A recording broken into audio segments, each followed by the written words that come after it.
Pernah tak anda terfikir bila sebenarnya idea Malaysia sebagai sebuah negara merdeka ni mula timbul? Jauh sebelum Perang Dunia lagi. Tahu tak, benih-benihnya dah pun disemai. Tapi ini bukan cerita pasal revolusi satu malam. Ini kisah kebangkitan yang perlahan, senyap, tapi akhirnya mengubah segalanya. Jom kita gali sampai ke akarnya. Jadi, persoalannya, dari mana datangnya percikan api yang pertama tu? Adakah ia cuma tindak balas menentang penjajah? Atau ada sesuatu yang lebih mendalam yang datang dari dalam masyarakat tu sendiri? Jom kita bongkar apa sebenarnya yang jadi pencetus kebangkitan ni.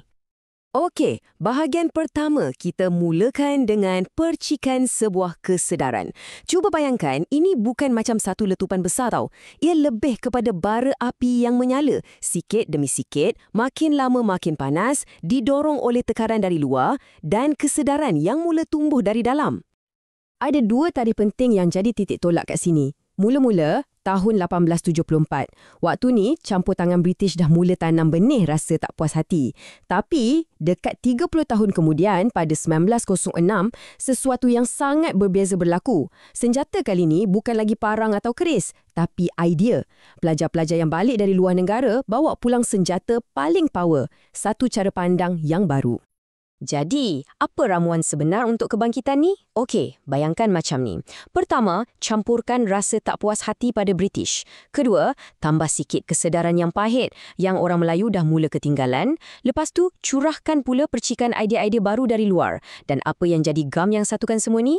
Ikatan iman. Islamlah yang mengikat perjuangan awal ni jadi satu.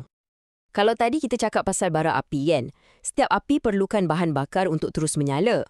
Untuk nasionalisme awal ni, bahan bakarnya diimport dari Timur Tengah. Ada satu gerakan global yang sangat kuat mula meresap masuk dan ia akan mengubah rentak perjuangan ni untuk selamanya. Namanya Pan-Islamisme dan jangan salah faham, ini bukan setakat gerakan agama biasa. Ini satu idea politik yang sangat berani. Satukan semua umat Islam di dunia, modenkan cara fikir dalam Islam dan gunakan kekuatan tu untuk lawan balik kuasa penjajah. Pendek kata, ini seruan untuk bangkit. Cuba dengar betul-betul idea utama dia, beri tafsiran baharu kepada Islam untuk atasi kemunduran. Ini bukan ayat biasa tau, ini dah macam satu manifesto. Idea inilah yang dibawa balik oleh student-student dari Mesir dan ia sampai kat Tanah Melayu tepat pada masanya. Waktu orang ramai memang tengah dahagakan perubahan. Memang kena. Okey, apa jadi bila satu daya yang tak boleh dihentikan bertemu dengan satu tembok yang tak boleh digerakkan? Mesti akan berlaku pertembungan kan? Di sinilah semangat kebangsaan yang tengah membara ni berlanggar terus dengan tembok besi kuasa British. Sesuatu pasti akan pecah. Kita ambil contoh Tok Janggut. Kebangkitan dia tu tiba-tiba bukan lagi sekadar isu lokal kat Kelantan. Perjuangan dia dah jadi sebahagian daripada satu cerita yang lebih besar. Bila Empayar Uthmaniyah masuk Perang Dunia Pertama, perjuangan Tok Janggut terus dilihat sebagai satu tindakan dalam jihad global menentang penjajah. Khalifah kat Istanbul tu dah jadi simbol harapan. Ini dah macam main catur tapi versi bahaya. Satu pihak nasionalis serang dari banyak sudut. Ada yang angkat senjata, ada yang berperang guna tulisan, ada yang tunjuk sokongan pada Khalifah. British balas macam mana? Pun sistematik. Diorang sekat dengan undang-undang, hantar spy untuk intip dan jadi sangat paranoid dengan apa-apa idea yang datang dari luar. Macam mana British cuba padamkan api ni? Dengan strategi dua serampang. Pertama, diorang kontrol apa yang orang baca. Dengan enakmen 1904, kalau nak tulis apa-apa pasal agama atau politik, kena minta izin Sultan dulu. Kalau tak, boleh masuk penjara. Kedua, kalau tak boleh kawal idea, kawal orang yang bawa idea tu.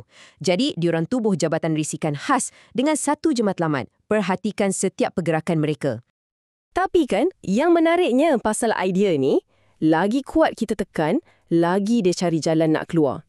Jadi, tekanan British ni tak memadamkan semangat tu. Ia cuma paksa semangat tu untuk berubah bentuk. Perjuangan ni beralih dari medan perang ke satu medan yang sama sekali baru. Kekalahan penentangan bersenjata macam yang dipimpin oleh Tok Janggut tu, ia mengajar satu pengajaran yang pahit. Kekuatan senjata British memang terlalu hebat. Lawan berdepan cara langsung ni macam misi bunuh diri. Kena ada strategi baru. Jadi, pedang digantikan dengan pena. Medan perang beralih dari hutan dan kampung ke dalam minda dan hati rakyat. Ini bukan tanda mengalah ya, ini satu evolusi strategik. Perjuangan sekarang adalah untuk merebut jiwa dan fikiran orang ramai. Dan senjata pilihan mereka? Dakwat dan kertas. Akhbar dan majalah dah jadi macam meriam baru yang menembak idea-idea kesedaran ke seluruh pelosok negeri. Ini adalah satu perang senyap yang berlaku di kedai-kedai kopi, di surau-surau, dari satu keratan akhbar kepada yang lain. Tapi mestilah British takkan duduk diam je kan? Kalau senjata baru tu adalah penulisan, maka diorang akan rantai penulisan tu. Undang-undang yang menindas pun diperkenalkan khas untuk sekat aliran dakwat ni. Tujuannya nak jadikan setiap perkataan yang dicetak tu satu risiko, satu jenayah yang berpotensi. Akibatnya, mesin cetak dah kena gari. Aliran idea yang sepatutnya deras macam sungai, sekarang menitis sikit-sikit je. Jadi, sebelum Perang Dunia Kedua, sekatan ni bermakna gerakan kemerdekaan tak dapat pengaruh yang besar. Diorang terpaksa bergerak dalam bayang-bayang, perlahan-lahan dan dengan sangat berhati-hati. Ini tinggalkan kita dengan satu persoalan yang besar. British mungkin dah berjaya senyapkan suara-suara pejuang ni dengan undang-undang. Diorang mungkin dah rantai mesin cetak. Tapi, bolehkah kita penjarakan sebuah idea? Api tu mungkin nampak kecil, tapi adakah ia betul-betul dah padam? Sejarah membuktikan sebaliknya.